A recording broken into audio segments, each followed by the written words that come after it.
The telegram arrived at the cattle station just after dawn, and Tyler Jensen knew the moment he read it that his week was about to get complicated in ways he had not anticipated. The message was brief, written in the clipped language of official business. Escort Miss Alina Thompson from her father's ranch to Sierra City, California, where she would board the stagecoach to San Francisco and her new life as the wife of a banker she had never met. Tyler crushed the paper in his fist, thinking about the 100 things he would rather do than play nursemaid to some spoiled rancher's daughter. But orders were orders, and he owed Henry Thompson more than one favor after the old man had pulled him out of a bad situation 3 years back. He saddled his horse before the sun had fully cleared the horizon, checking his rifle twice and making sure his canteen was full. The ride to the Thompson ranch would take most of the morning, and he wanted to get this task over with as quickly as possible. The year was 1882, and the West was changing faster than men like Tyler could keep up with. The wildness was being tamed, railroads were spreading like veins across the land, and women like Alina Thompson were being shipped off to cities to marry men with soft hands and big bank accounts. The Thompson ranch sprawled across a valley that still held its morning mist when Tyler arrived. He had been there before, but always on business with Henry, never paying much attention to the house itself or the people who lived in it. A ranch hand directed him to the main house, and Tyler dismounted, tying his horse to the rail with the uneasy feeling that this simple escort job was going to turn into something he had not bargained for. The door opened before he could knock, and Tyler found himself face to face with a woman who looked nothing like the pampered daughter he had been expecting. Alina Thompson stood in the doorway wearing a simple cotton dress the color of sage, her dark hair pulled back in a practical braid that hung over one shoulder. Her eyes were the color of honey in sunlight, and they held an intelligence and wariness that caught him off guard. "You must be Jensen," she said, her voice steady but lacking any warmth. "My father said you would be coming." "Yes, miss. I am here to escort you to Sierra City." Tyler removed his hat, suddenly aware of the dust on his clothes and the 3 days of stubble on his jaw. "I know why you are here." Alina stepped back from the door but did not invite him in. "My father is not here. He left yesterday for Sacramento. He did not want to be present for my departure." There was something in the way she said it that made Tyler look at her more closely. This was not a woman excited about her upcoming marriage. This was someone being sent away against her will, and the realization made something twist uncomfortably in his chest. "When do you want to leave?" he asked, keeping his voice neutral. "Does it matter?" "The outcome is the same whether we leave now or tomorrow." Alina turned away from the door, leaving it open in what he assumed was an invitation to enter. "I need another hour to finish packing. You can water your horse and get something to eat in the kitchen." Tyler stepped inside, hat in hand, and watched as Alina disappeared up a staircase. The house was well kept but not extravagant, the kind of place built by someone who valued function over show. He found the kitchen and helped himself to some cold biscuits and coffee, his mind turning over the situation. He had heard about Alina Thompson in passing, mostly from ranch hands who spoke of her with a mixture of respect and confusion. She could ride better than most men, could shoot straight, and had opinions about ranch management that she was not afraid to share. Henry Thompson had indulged his daughter to a point, but ultimately he was a man of his time, and he had made arrangements for her future that did not include her running wild across the California grasslands forever. An hour turned into 2 before Alina appeared again, this time wearing a traveling dress of dark blue wool and carrying a single leather bag. Tyler had expected trunks and hat boxes, the kind of luggage he associated with women heading to the city. but she traveled as light as any cowboy. "This is all you are taking?" he asked, standing up from the kitchen table. "I do not need much. The man I am supposed to marry has already sent word that he will provide me with a suitable wardrobe for San Francisco society." The bitterness in her voice was impossible to miss. "Apparently what I have is not appropriate for a banker's wife." Tyler picked up her bag, surprised by its weight. "What did you pack in here?" "Books, mostly, and my mother's jewelry." Alina moved past him toward the door. "Shall we go? I would like to be done with this."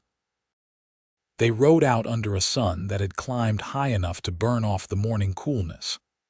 Tyler had brought a spare horse for Alina, but within the first mile, it became clear that she was as comfortable in the saddle as any rider he had ever met. She sat straight, moved with her horse rather than against it, and kept pace without any of the complaints he had been half expecting. The trail to Sierra City would take them through some rough country, canyons and forest, where bandits sometimes waited for easy targets. Tyler kept his attention divided between the landscape and his companion, noting how Alina's eyes constantly scanned their surroundings with the awareness of someone who understood the dangers of the territory. They rode in silence for the first few hours, and Tyler found himself grateful for it. He had never been good at small talk, especially not with women. His life had been cattle and horses, and the simple problems that came with working land that did not always want to be worked. Romance had been something that happened to other people, brief encounters in saloons that never meant much beyond a night or two. "How long have you worked for my father?" Alina asked suddenly, breaking the silence. "I do not work for him exactly. I have my own spread about 20 miles south of your ranch.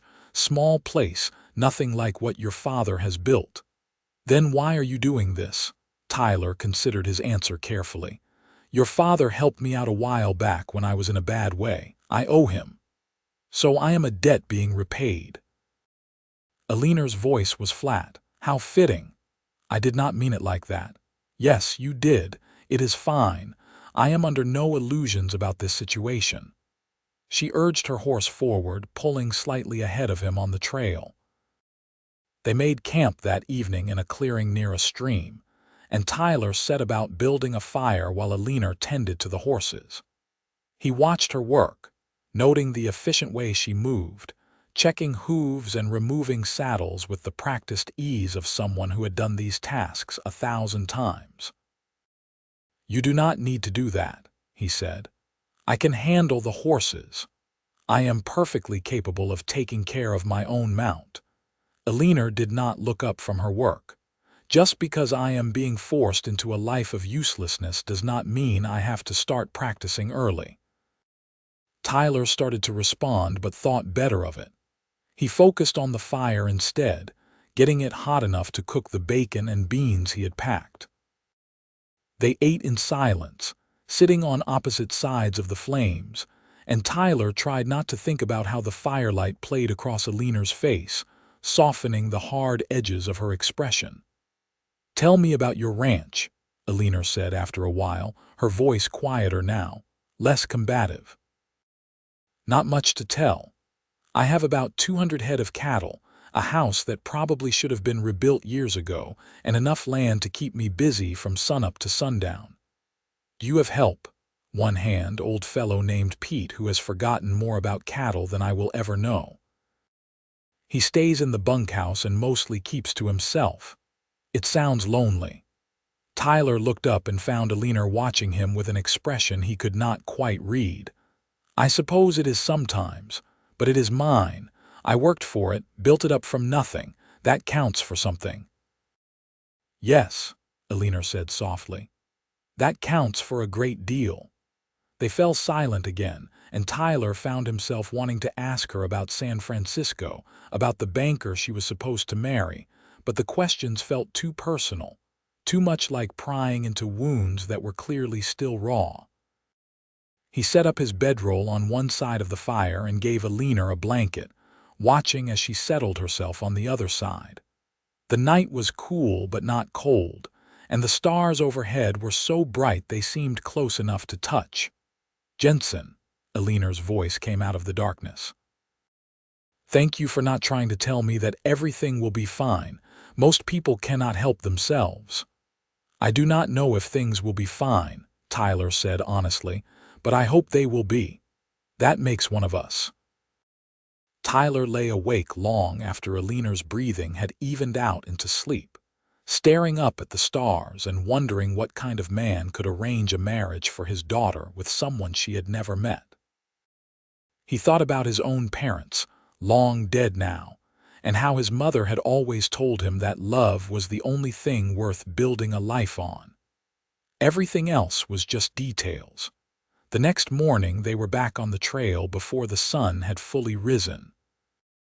Tyler had wanted to put as many miles behind them as possible, but as the day wore on and the landscape grew more rugged, he began to reconsider his pace. Eleanor had not complained once, but he could see the weariness in the way she sat her saddle, the tension in her shoulders. They stopped for a midday rest near a cluster of boulders that provided some shade from the relentless sun. Eleanor dismounted stiffly, and Tyler caught her arm when she stumbled slightly. "I am fine," she said quickly, pulling away from his touch. "When is the last time you rode this long?" "It has been a while. My father restricted my riding these past few months. He said it was not proper for a woman about to be married to be gallivanting around the countryside." Eleanor sank down onto a rock, pressing her hand to her lower back. "I suppose he wanted to make sure I arrived in San Francisco looking like a lady instead of a ranch hand." Tyler handed her his canteen and watched as she drank deeply. "We can rest here for a bit. There is no rush." "Yes, there is. The stagecoach leaves Sierra City in 3 days. If I miss it, I will have to wait another week, and my father has made it very clear that delay is not an option." "What happens if you do not show up at all?" Eleanor looked at him sharply. "What kind of question is that? Just a question." Tyler leaned against a boulder, his arms crossed over his chest. "You are a grown woman. You could make your own choices." "Could I? With what money, what prospects? I am 22 years old and my entire life has been my father's ranch. I have no skills that would earn me a living in any respectable profession, and even if I did, society would never accept an unmarried woman trying to make her own way." Eleanor stood up abruptly, pacing away from him. "You think I have not thought about running? About just getting on my horse and disappearing into the mountains? But reality is not so simple, Jensen. Not for women." The pain in her voice cut through Tyler's chest like a blade. He thought about his ranch, about the independence he had fought so hard to achieve, and realized how much he had taken for granted simply by virtue of being born male. "I am sorry," he said quietly. "You are right. I spoke without thinking." Eleanor turned to face him, and Tyler saw tears glistening in her eyes, though none fell. "The worst part is that part of me wants to believe it could work, that I could find some way to make a life on my own terms, but I have watched enough women try and fail to know better." They stood there in the shade of the rocks, the silence between them heavy with things neither of them knew how to say. Tyler wanted to tell her that she was brave, that her spirit was worth more than any banker's fortune, but the words felt inadequate, hollow against the weight of her situation. "We should keep moving," Eleanor said finally, her voice steadier now. "The sooner we get to Sierra City, the sooner you can get back to your ranch and forget about the foolish woman who could not accept her fate gracefully." "I do not think you are foolish," Tyler said, but Eleanor had already turned away, moving toward her horse. They rode through the afternoon without speaking, and Tyler found his thoughts turning in directions he had not anticipated when he accepted this job.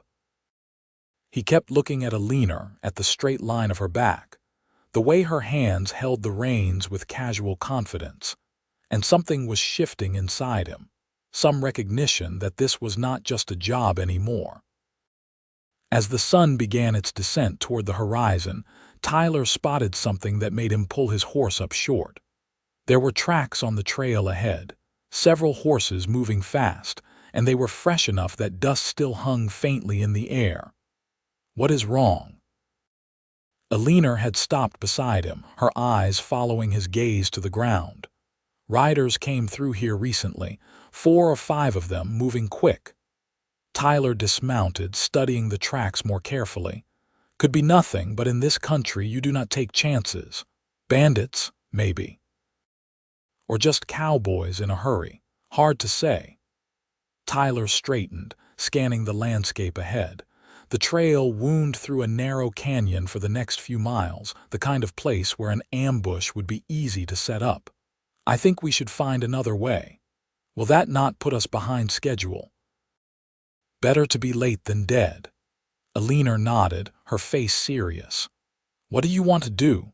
Tyler pointed to a ridge that ran parallel to the canyon. "We can follow that higher ground. It will be rougher going, but we will be able to see anyone approaching. If those tracks belong to trouble, they will be waiting in the canyon, not up there." They turned their horses away from the main trail, picking their way up the rocky slope. It was slow going, and Tyler could see Alina's horse struggling with the steep terrain, but she handled it well, giving the animal its head when it needed to pick its own path. They had been climbing for about 20 minutes when Tyler heard it. The sound of gunfire, sharp cracks that echoed up from the canyon below. He motioned for Alina to stop, and they both dismounted, moving to the edge of the ridge to look down. In the canyon below, a stagecoach had been stopped by 5 men on horseback. Tyler could see the driver with his hands up, and passengers being forced out of the coach at gunpoint. Even from this distance, he could make out the fear on their faces. "We have to help them," Alina whispered, her hand gripping Tyler's arm. "There are 5 of them and 1 of me. Those odds do not exactly work in our favor. So we just watch. Let them rob those people." Tyler looked at Alina's face, saw the fierce determination there, and knew she was right. He could not just ride away and leave those people to their fate, no matter how much the practical part of his brain told him it was the smart thing to do. "Stay here with the horses," he said, checking his rifle. "If anything goes wrong, you ride hard and do not look back. Head west and you will hit the main road eventually. I am not letting you go down there alone. Alina, this is not something you can help with." "Can you shoot?" she asked, her voice sharp. "Of course I can shoot. So can I. My father made sure I knew how to handle a gun before I could barely see over the sights." Alina moved to her horse and pulled out a Winchester rifle that had been hidden in her saddle bags. "I am not helpless, Jensen. Stop treating me like I am." Tyler stared at her, this woman who continued to surprise him at every turn. "Have you ever shot at a person before?" "No, but I imagine it is not that different from shooting at coyotes who threaten the herd." Despite the tension of the moment, Tyler almost smiled. "Stay behind me and only shoot if you have a clear target. These men will not hesitate to kill us if they see us as a threat." They made their way down the slope on foot, moving as quietly as they could over the loose rock. Tyler's heart was pounding, and he could feel sweat trickling down his back despite the cooling evening air. This was not how he had planned for this trip to go. They reached a position about 30 yards from the stagecoach, hidden behind a cluster of large boulders that gave them a clear view of the scene below. The bandits were arguing about something, one of them gesturing angrily at the strongbox they had pulled from the coach. The passengers, 3 men and 2 women, stood huddled together, looking terrified. "On my signal we fire," Tyler whispered to Alina. "Aim for the horses first if you can. Without their mounts they cannot chase us." Alina nodded, her face pale but determined. She positioned herself beside him, her rifle steady against her shoulder.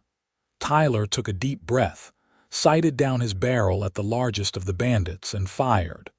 The shot caught the man in the shoulder, spinning him around and sending him crashing to the ground. Immediately, chaos erupted.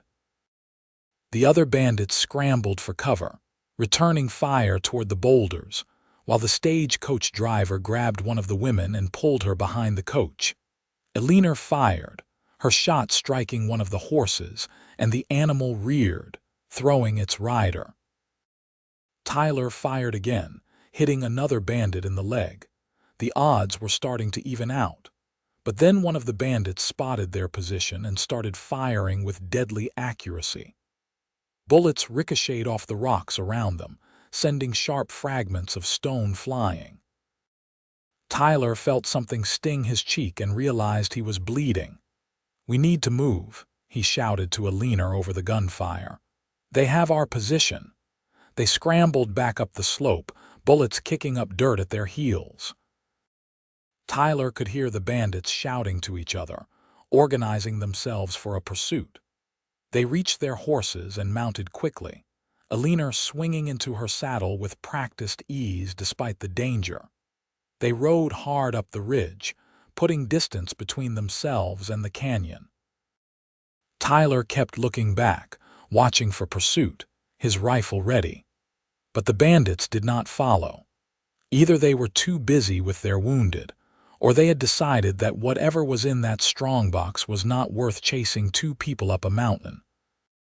They did not stop until they had put several miles between themselves and the canyon, finally pulling up in a small grove of trees where they could rest and assess the situation. Tyler dismounted, his legs shaky with adrenaline, and checked Elena over carefully. "Are you hurt?" he asked, his hands on her shoulders, looking into her eyes. "No, I am fine, just shaken." Elena's hands were trembling as she lowered her rifle. "Did we help them? The passengers?" "I think so. We scattered the bandits enough that the driver and passengers could get away." "That is all we could do." Elena nodded slowly, then suddenly her knees buckled. Tyler caught her before she fell, supporting her weight as the reality of what had just happened seemed to hit her all at once. "I shot someone's horse," she said, her voice small. "I have never hurt anything bigger than a coyote before. You did what you had to do. Those people would have been robbed or worse if we had not intervened." Tyler guided her to sit on a fallen log, keeping his hand on her back. "You were incredibly brave." "I do not feel brave. I feel like I am going to be sick." Tyler sat beside her, close enough that their shoulders touched. "That is normal. First time I was in a gunfight, I threw up for an hour afterward. Courage is not about not being afraid. It is about doing what needs to be done even when you are terrified."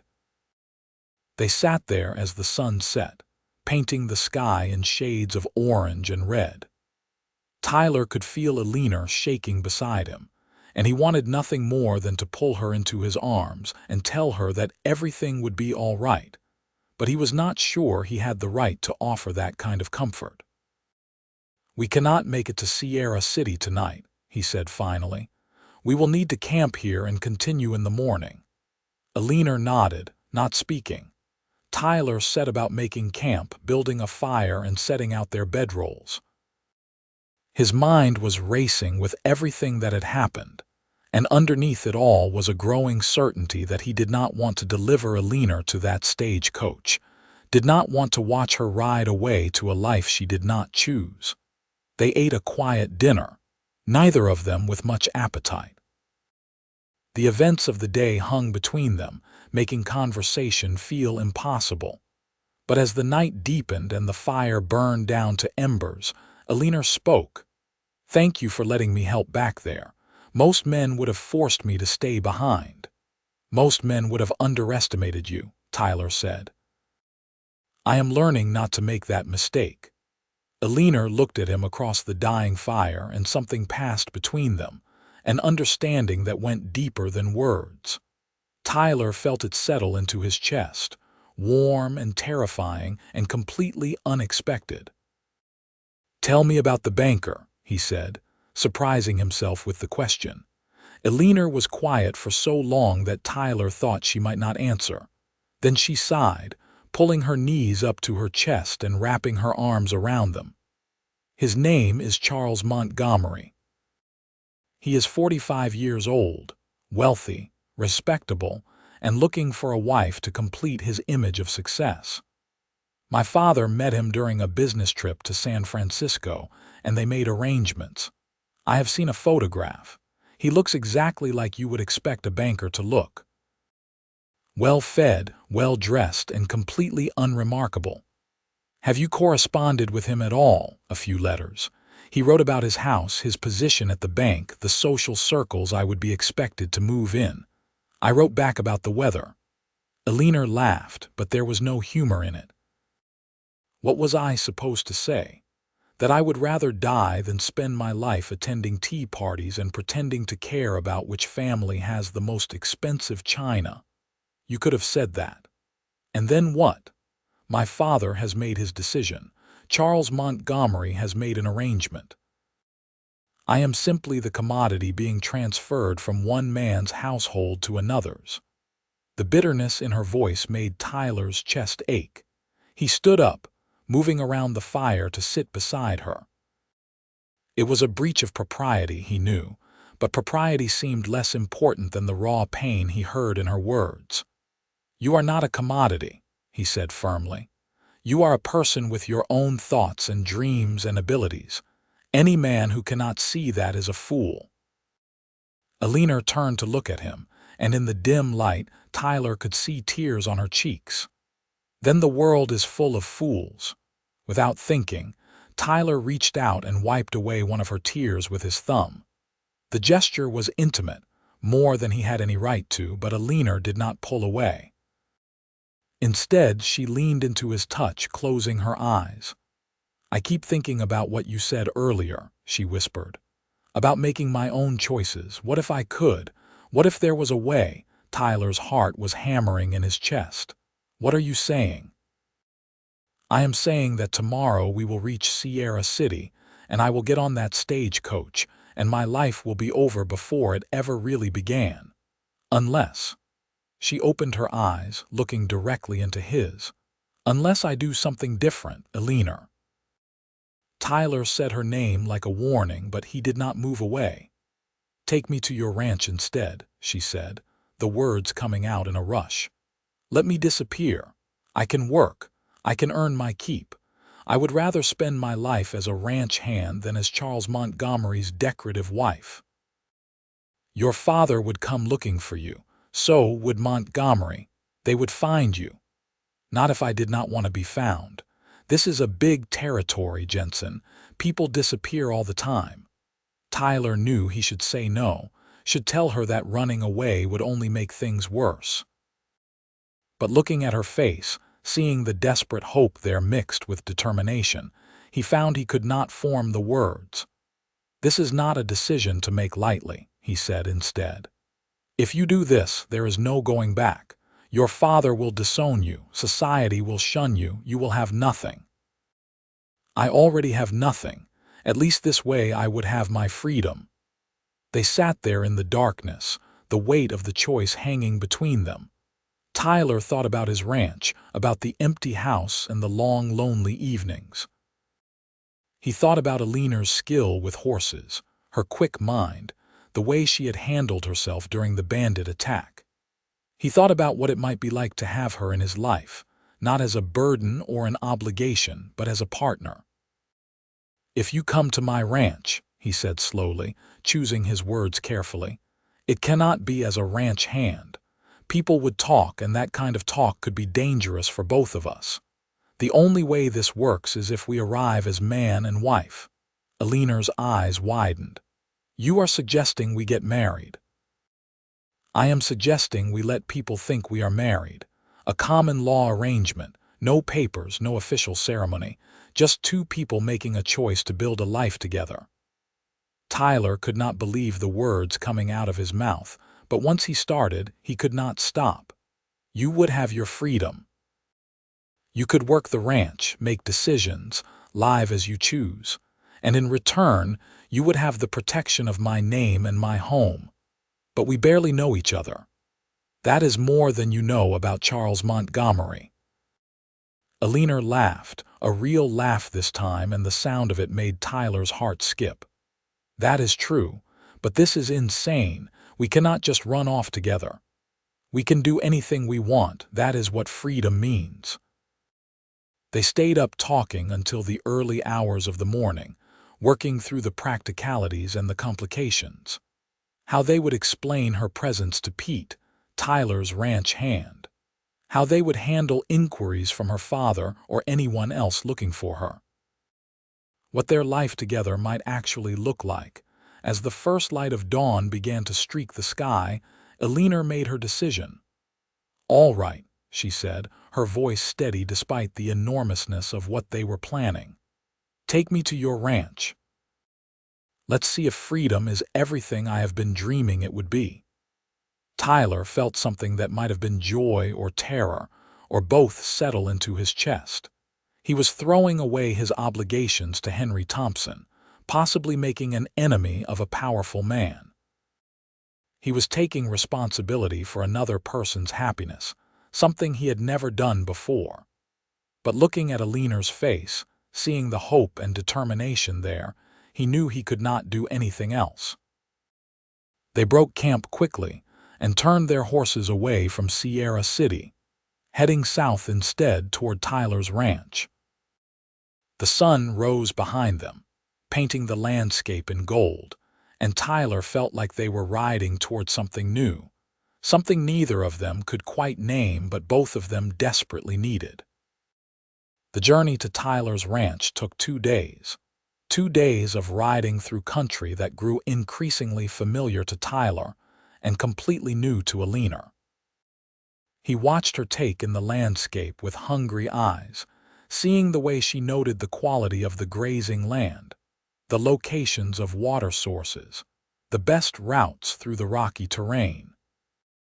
She was already thinking like a rancher, and it confirmed everything Tyler had been hoping about this wild decision they had made.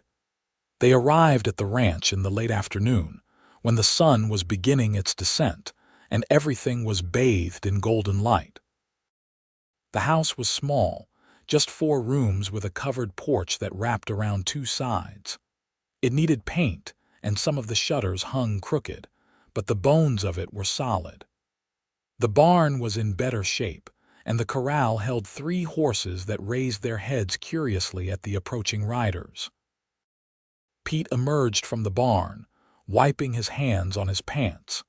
He was a weathered man in his 60s with a face like worn leather and eyes that did not miss much. He looked from Tyler to Alina and back again, his expression carefully neutral. "Did not expect you back so soon," Pete said, his voice gravelly from years of breathing dust.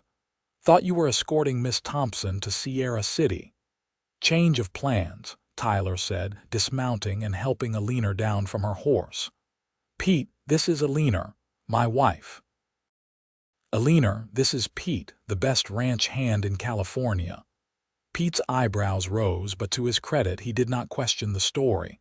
He simply nodded at Alina, touching the brim of his hat. "Madam, welcome to the place." "Thank you, Pete. I look forward to working with you." Alina's voice was warm, and Tyler could see her making an effort to establish a good relationship with the older man. "Working?" Pete looked confused.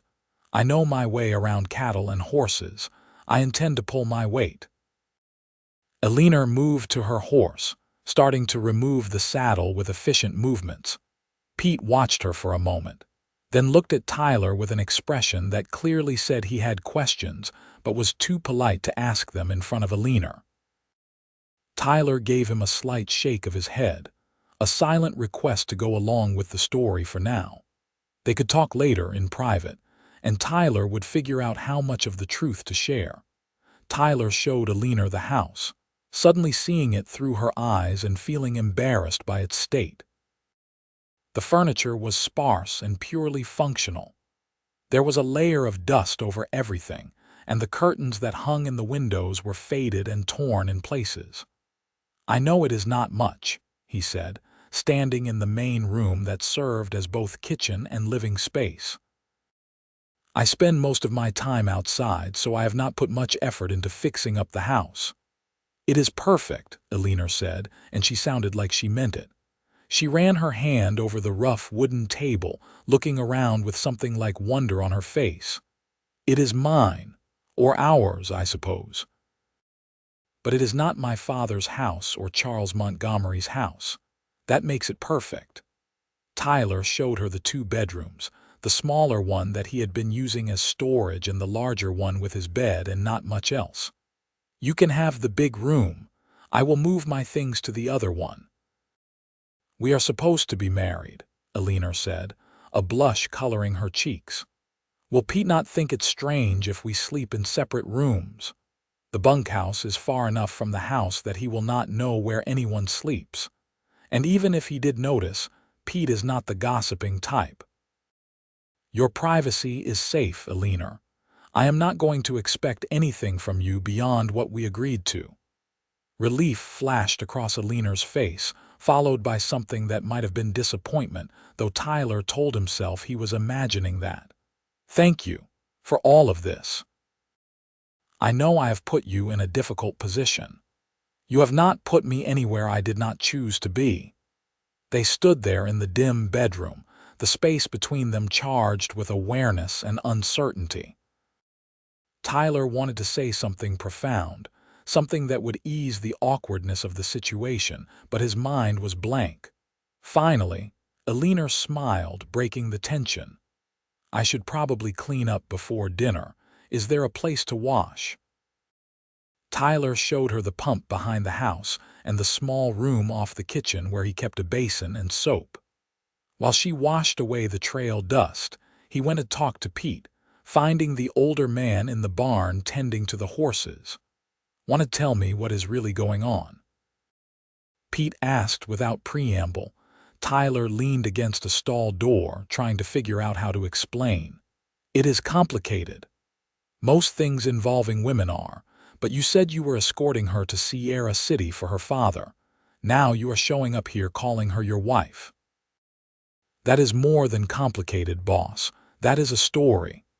She did not want to marry the man her father had picked out. I offered her an alternative." Tyler met Pete's eyes steadily.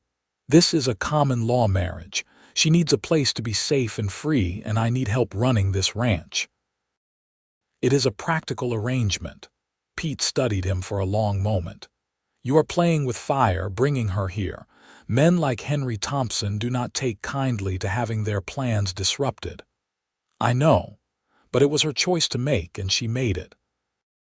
I am just giving her the space to live with her decision." "And what about you? What do you get out of this practical arrangement?" Tyler did not have a good answer for that, or rather, he did, but it was not something he was ready to admit even to himself. "A partner, maybe. Someone who understands this life and wants to be part of it." Pete nodded slowly. "She handled those horses like she knows what she is doing, and she did not flinch at the state of your house, which shows she has realistic expectations. Maybe this will work out. But Tyler, you better be prepared for the trouble that is going to come when her father figures out where she is. If he figures it out, this is a big territory. We might get lucky." "You have never been the lucky type," Pete said dryly, but there was affection in his voice. "I will keep my mouth shut about where she came from. Far as anyone asks, she is Mrs. Jensen, and that is all they need to know." "I appreciate that, Pete." Tyler left the barn and returned to the house, where he found Eleanor examining the contents of his kitchen cupboards with a critical eye.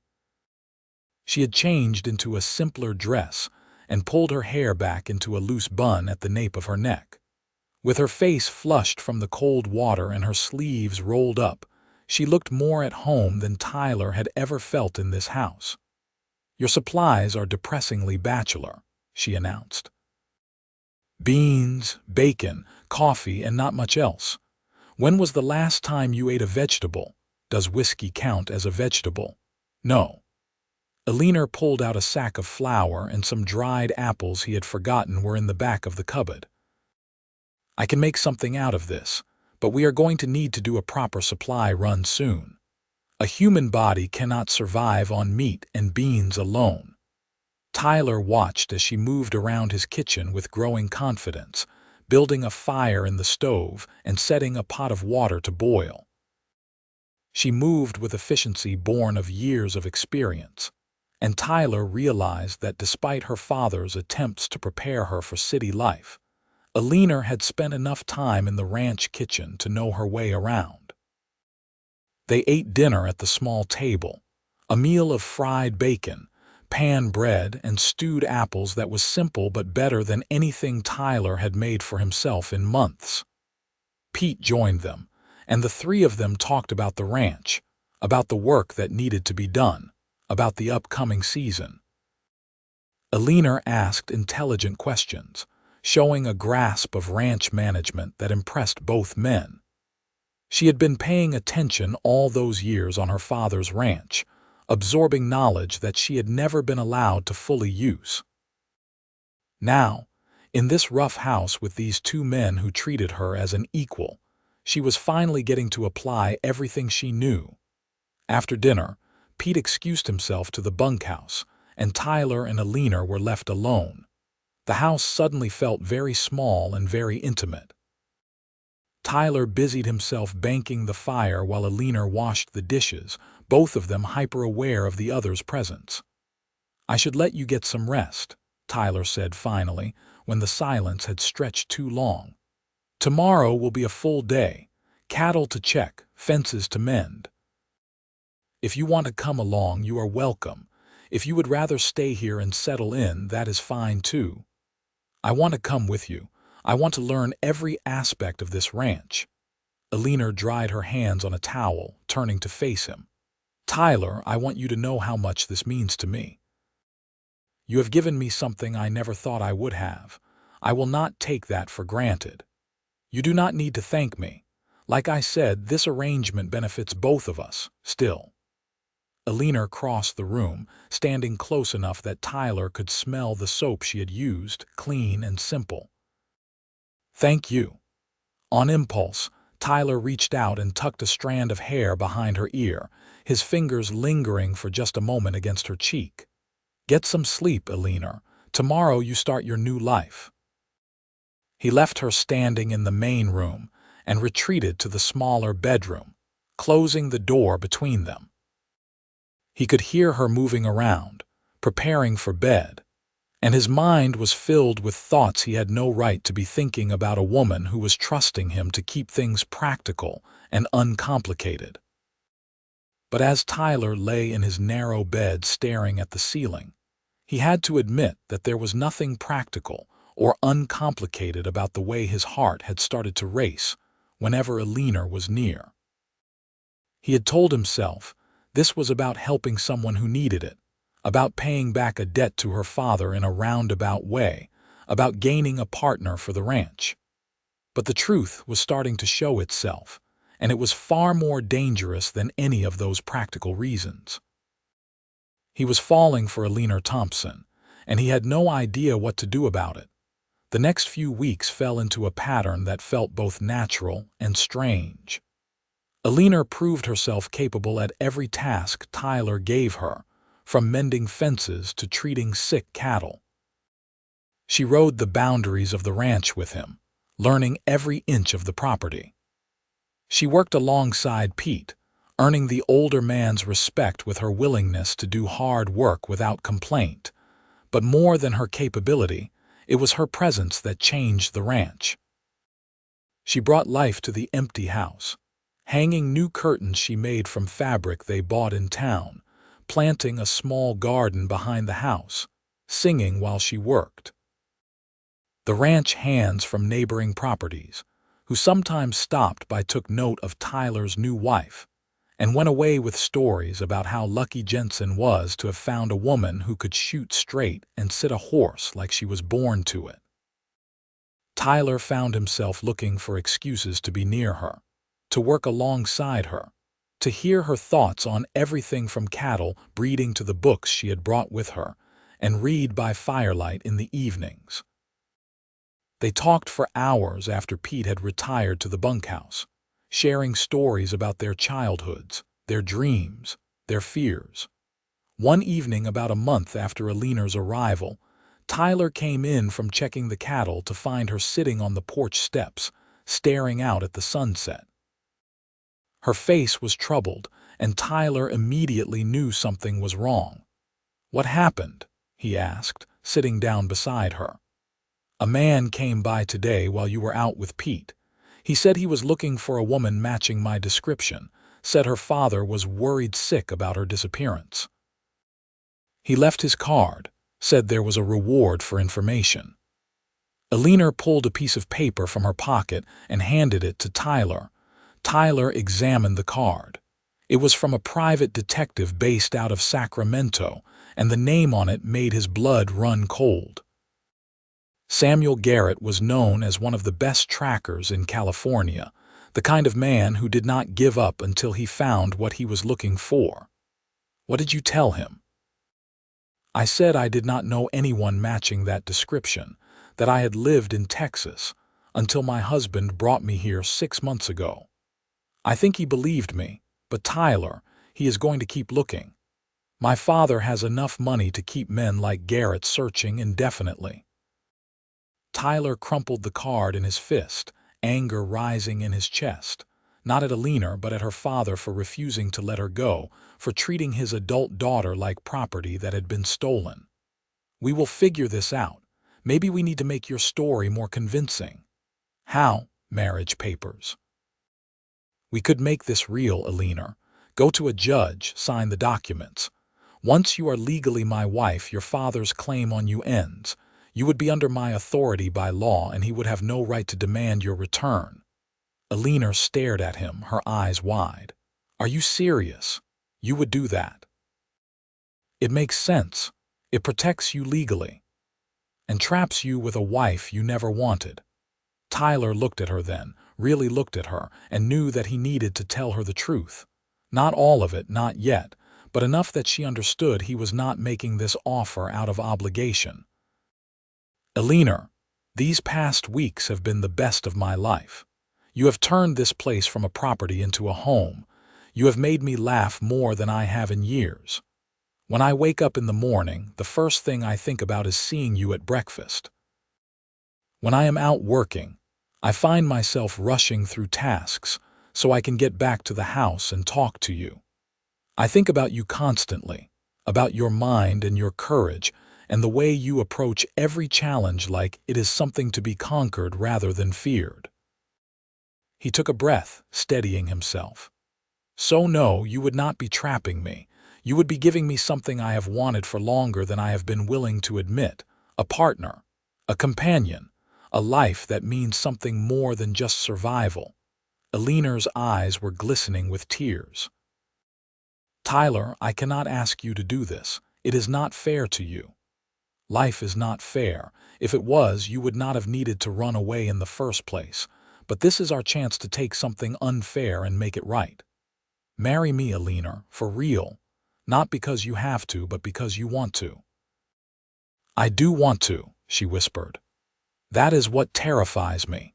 These weeks with you have shown me what my life could have been if I had been born in a different time to a different family. You treat me like an equal. You listen to me. You make me feel like my thoughts and opinions matter. How am I supposed to protect my heart when you make me feel this way?" Tyler reached out and took her hand, threading his fingers through hers.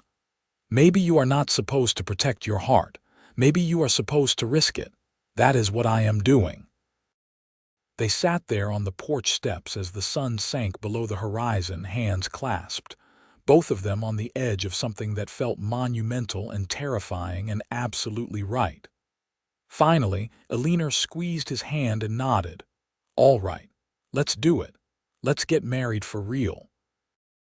They rode into Sierra City the next week, making the journey that Alina had originally been meant to take with such a different purpose. The town was small but growing, with a church, a general store, a saloon, and a courthouse where a judge heard cases twice a week. Tyler and Alina stood before Judge Harrison, a kindly older man who asked few questions and seemed pleased to be marrying a young couple who actually wanted to be together.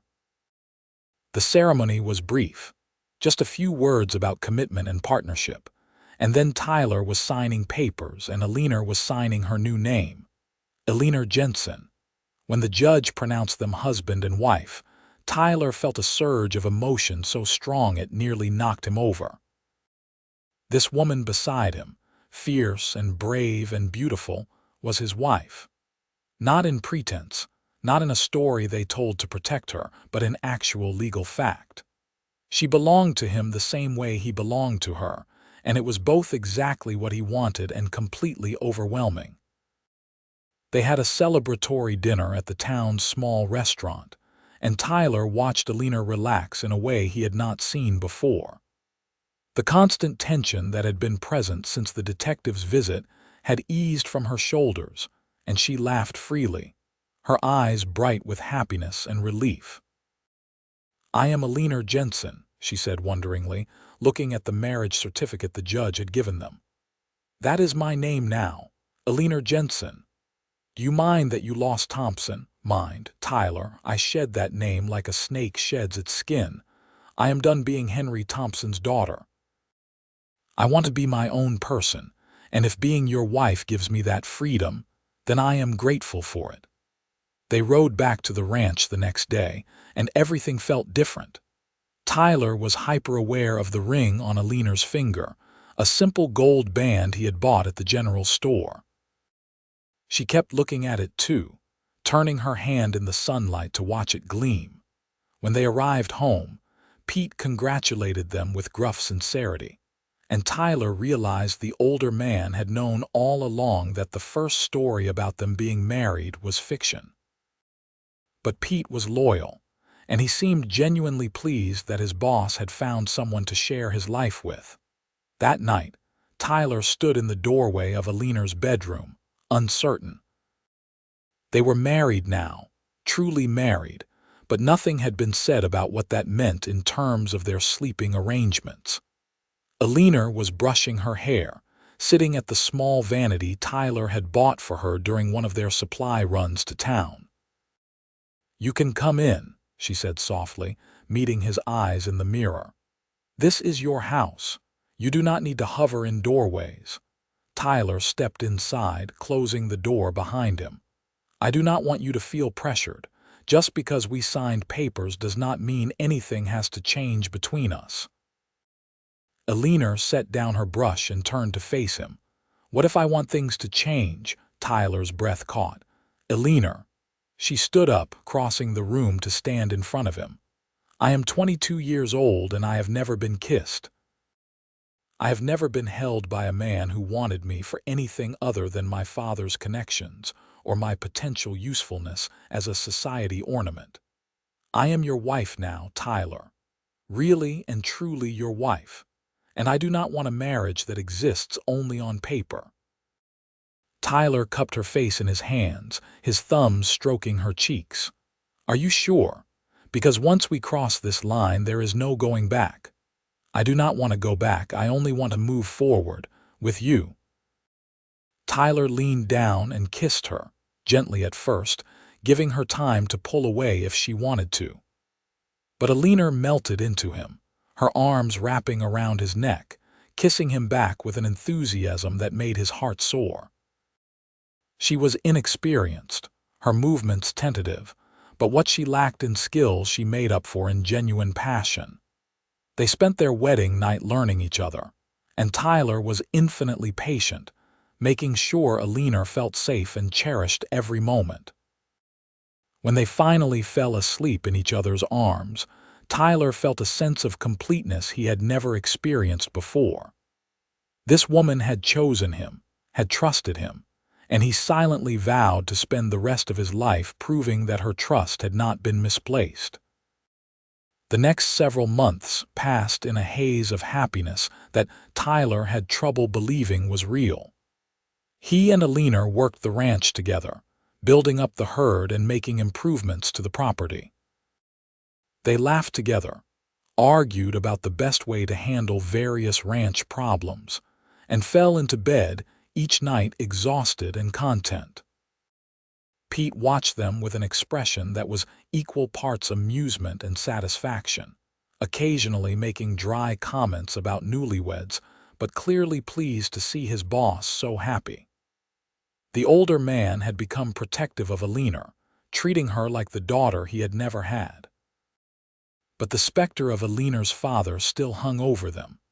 They were always watchful, always aware that their happiness could be interrupted at any moment.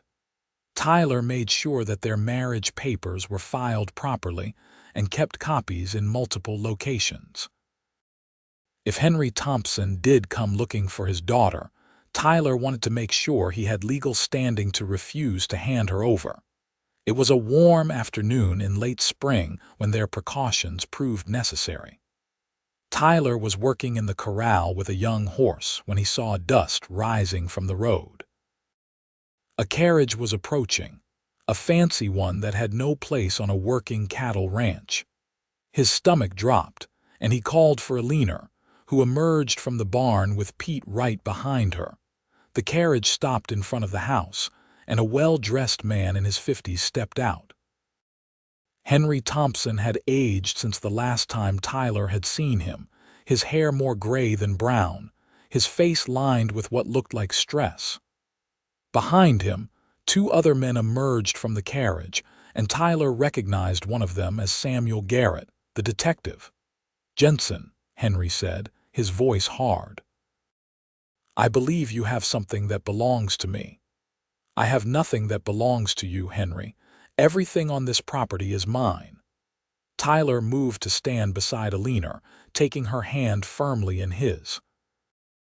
Henry's eyes fixed on his daughter, and Tyler saw a flash of pain cross the older man's face before it hardened into anger. "Alina, enough of this nonsense. You are coming home with me."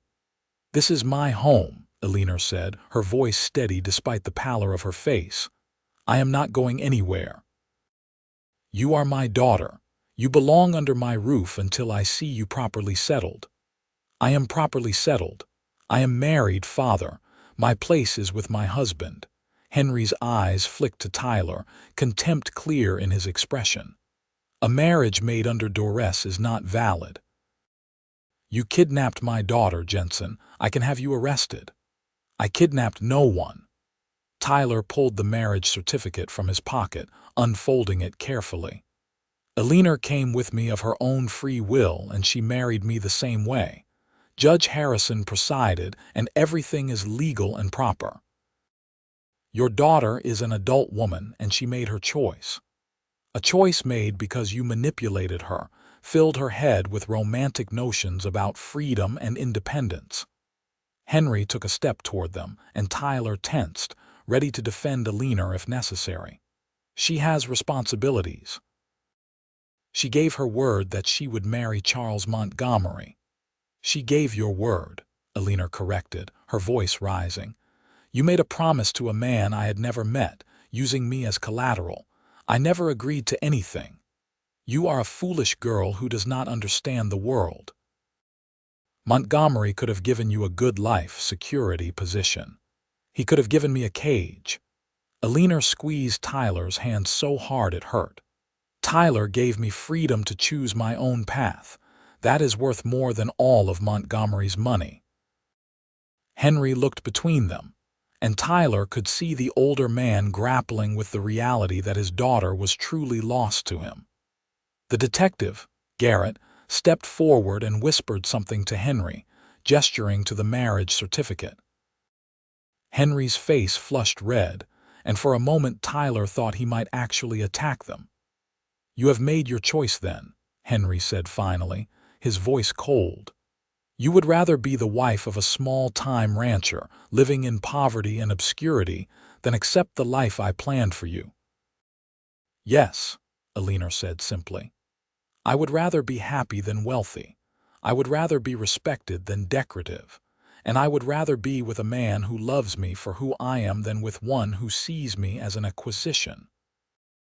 Henry flinched at that, and Tyler realized that, despite his authoritarian behavior, the man did love his daughter in his own misguided way. He just could not understand that his version of love was suffocating her.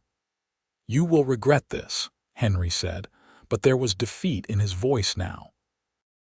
"When the money runs out and the romance fades, you will remember that you had an opportunity for a better life. If that happens, it will still be my choice and my consequence to bear." Alina released Tyler's hand and took a step toward her father. "I do not hate you. I understand you thought you were doing what was best for me, but your best and my best are not the same thing. Please, father, let me go. Let me be happy." For a long moment, father and daughter stared at each other across the dusty yard. Then Henry's shoulders slumped, and he looked every one of his years. "I always thought I was protecting you. Your mother died when you were so young, and I wanted to make sure you would never have to struggle or suffer. I know, but life is not meant to be lived in a protective cage. It is meant to be experienced, even the hard parts." Henry nodded slowly, then turned back to his carriage. Before he climbed in, he looked at Tyler. "If you ever hurt her, if you ever give her cause to regret her choice, I will make you pay for it in ways you cannot imagine.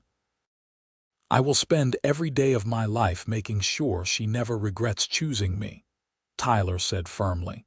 Henry got into the carriage and Garrett followed. As they drove away, Alina sagged against Tyler, all the strength that had kept her standing draining away. Tyler wrapped his arms around her, holding her as she shook with the aftermath of confrontation and emotion. "Is it really over?" she whispered. "Can I finally stop looking over my shoulder? It is over. Your father accepted the marriage. He will not try to take you back now. His pride would not allow it." Tyler kissed the top of her head. "You are mine and I am yours, and no one can change that." Alina pulled back enough to look up at him, tears streaming down her face, but they were not tears of sadness. "I love you, Tyler Jensen. I do not think I have said that clearly enough. I love you with everything I am. I love you too. I think I have since that first night on the trail when you tried so hard to be brave even though you were terrified. You were magnificent then, and you are magnificent now." They held each other there in the dusty ranch yard, Pete discreetly giving them privacy by returning to the barn.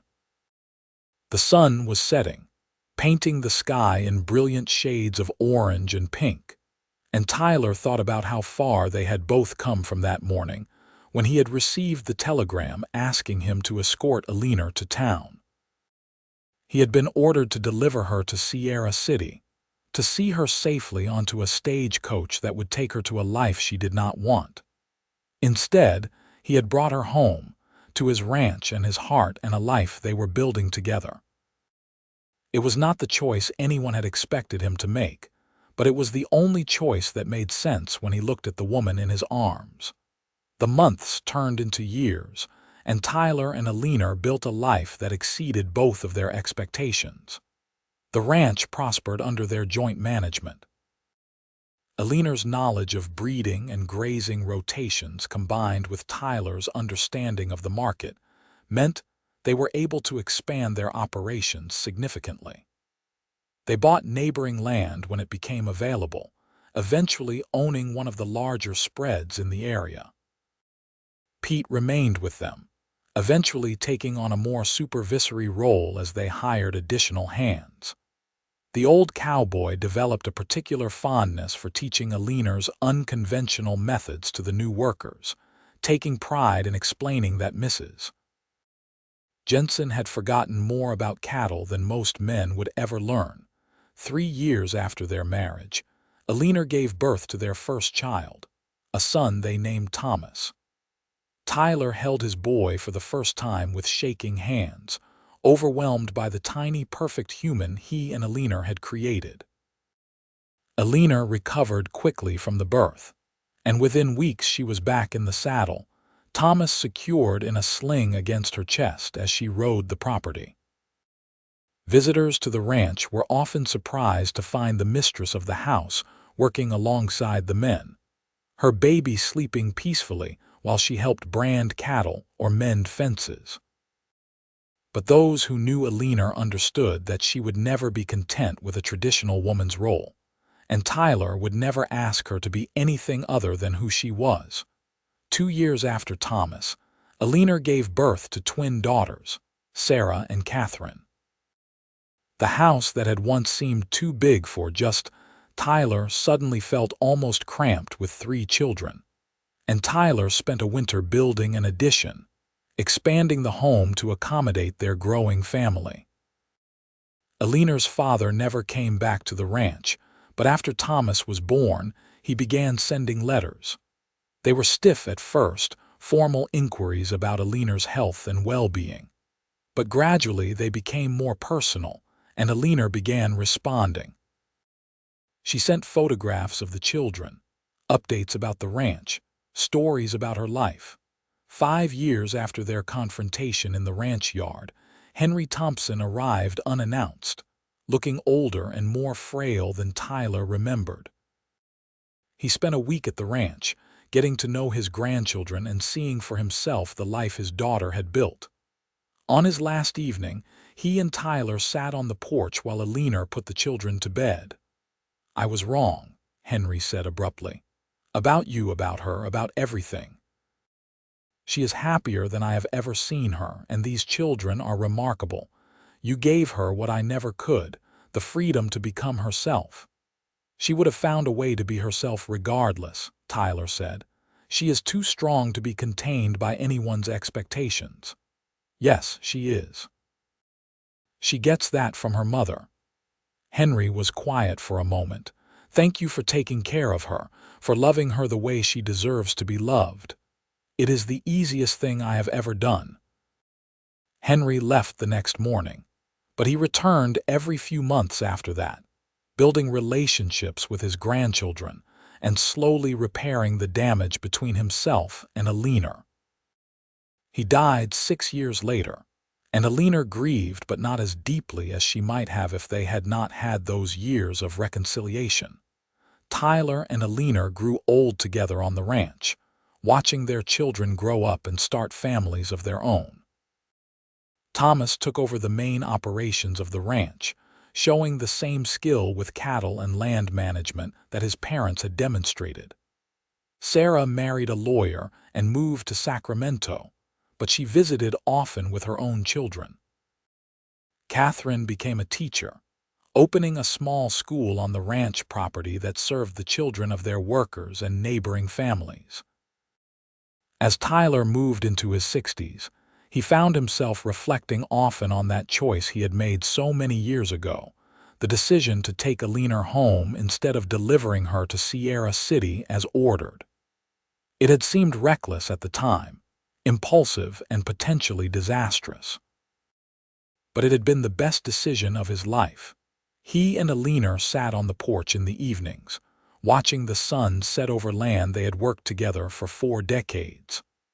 Her hair was silver now, and his back was not as strong as it once was, but the love between them had only deepened with time. "Do you ever regret it?" Alina asked him one evening, her hand warm in his. "Giving up your peaceful bachelor life to take on a runaway bride and all the complications that came with her." Tyler pulled her close, kissing her temple. "Not for a single moment. You turned my house into a home, my property into a legacy, and my life into something worth living. How could I regret the best thing that ever happened to me?" "I was so scared that day," Alina admitted, "when I asked you to take me to your ranch instead of the town. I was terrified you would say no, that I would end up on that stagecoach to San Francisco after all. I was scared too. Scared I was making a terrible mistake, scared I would not be able to protect you, scared your father would find a way to take you back. But mostly I was scared of how much I already cared about you after just a few days together." Alina laughed, the sound as bright as it had been when she was 22. "We were quite a pair, were we not? both of us pretending this was a practical arrangement when we were already falling in love. "When did you know?" Tyler asked. "When did you realize it was more than just escape and convenience? That night by the fire when we fought off the bandits. You looked at me like I was capable and strong instead of fragile and foolish. No one had ever looked at me that way before." Alina turned to face him. "When did you know?" "The moment you asked me to take you home instead of to town. I knew right then that I could not let you go, that I would do whatever it took to keep you safe and give you the life you wanted. Everything after that was just me catching up to what my heart already knew." They sat in comfortable silence, watching their grandchildren play in the yard while Thomas and his wife worked with the horses in the corral.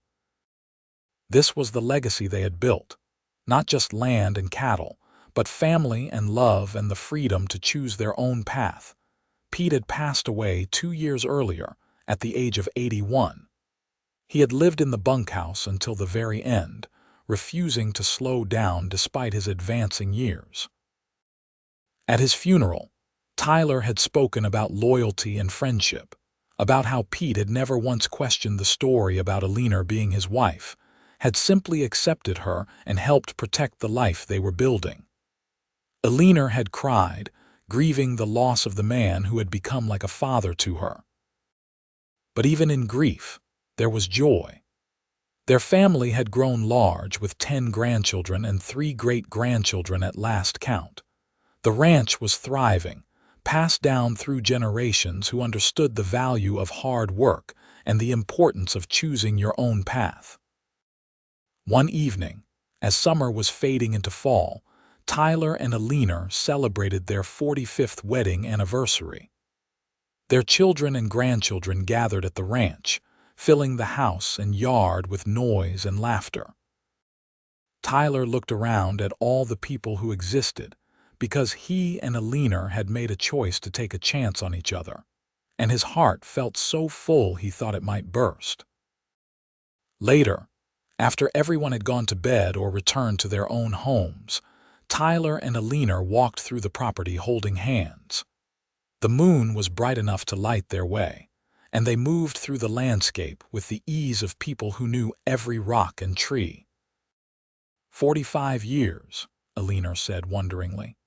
Sometimes it feels like just yesterday that we were riding away from Sierra City, both of us terrified and exhilarated. Other times it feels like we have lived a dozen lifetimes together. Both are true, Tyler said. That is the magic of a good marriage. Every day is new, but it is also built on all the days that came before. They stopped at the spot where they had built their first fence together, back when the ranch was still small and they were still learning how to work as a team. The fence had been replaced many times over the years, but this spot still held special meaning for them. "I want you to know," Alina said seriously, "that if I had to do it all over again, I would make the same choice. I would ask you to take me home, would marry you, would build this life with you. There is nothing about our story I would change. Not even the hard parts. The years when money was tight, when the children were sick, when we did not know if we would make it through the winter. Not even those. They made us stronger. They showed us what we were capable of when we worked together." Alina squeezed his hand. "You gave me freedom, Tyler, not just from my father or from Charles Montgomery, but freedom to be myself. That is the greatest gift anyone has ever given me." "You gave me purpose," Tyler replied. "Before you, I was just existing, working and surviving but not really living. You taught me what it meant to have something worth fighting for." They stood there in the moonlight, 2 people who had chosen each other against all odds and built something beautiful from that choice. Tyler thought about the telegram that had started it all, the simple order to escort a woman to town.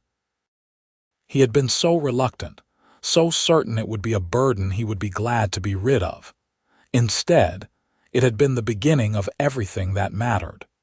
The years continued to pass, each season bringing its own joys and challenges. Tyler's health began to decline in his early 70s, his body finally giving out after a lifetime of hard physical labor. Alina nursed him through pneumonia one winter, refusing to leave his side even when the doctor suggested he might not make it through. But Tyler was stubborn, and he had no intention of leaving Alina before he absolutely had to.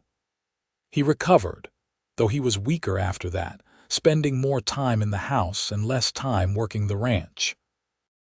He made peace with his limitations, finding new ways to contribute by managing the books and planning the long-term strategy for the ranch's future.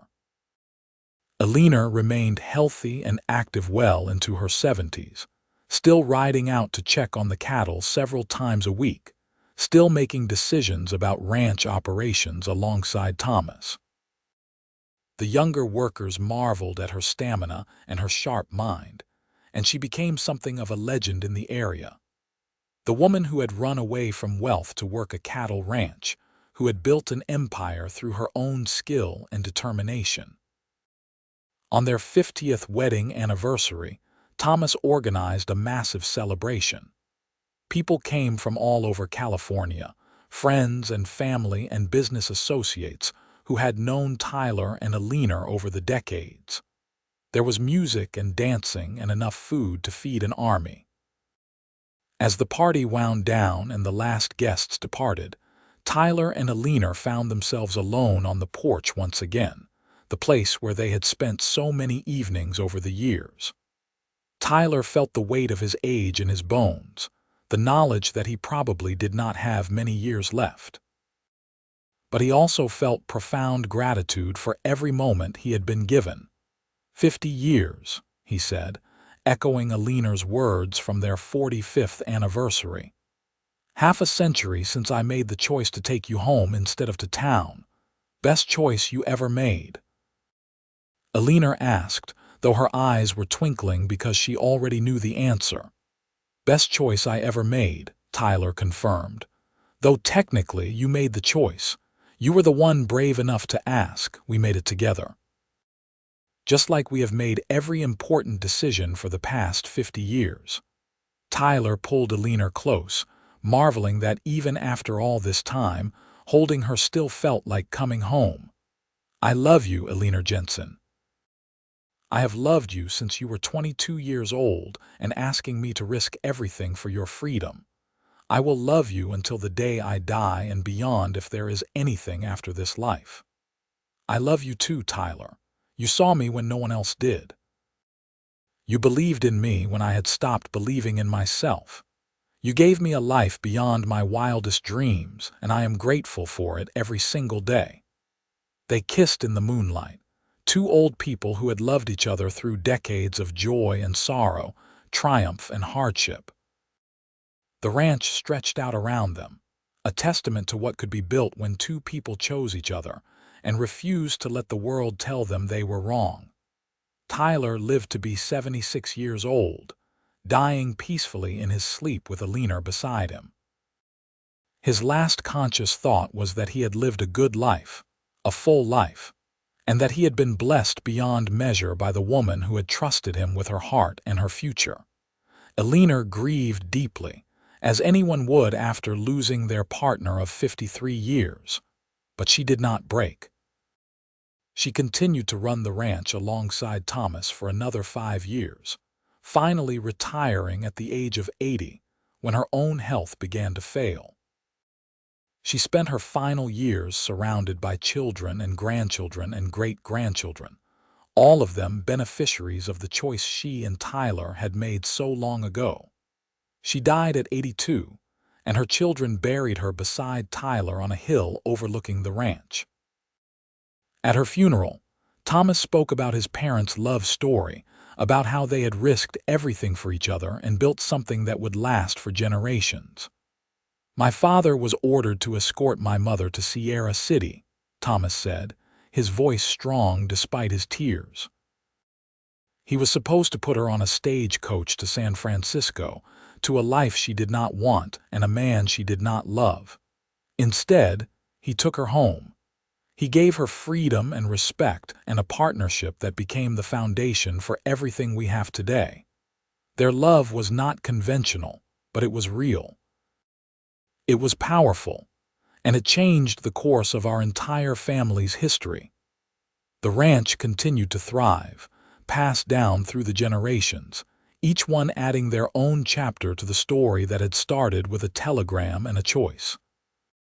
Tyler and Alina's descendants spread across California and beyond, but they all knew the story of how it began, of the cowboy who was supposed to escort a woman to town but took her home instead. It became a family legend, the kind of story told around campfires and dinner tables, the kind of story that reminded everyone who heard it that sometimes the most important moments in life come from the choices we make, when we listen to our hearts instead of our orders. That love is worth risking everything for. That freedom and partnership are more valuable than wealth and position. That two people who choose each other can build something that lasts long after they are gone. And on that hill overlooking the ranch, two headstones stood side by side, bearing simple inscriptions that said everything that needed to be said.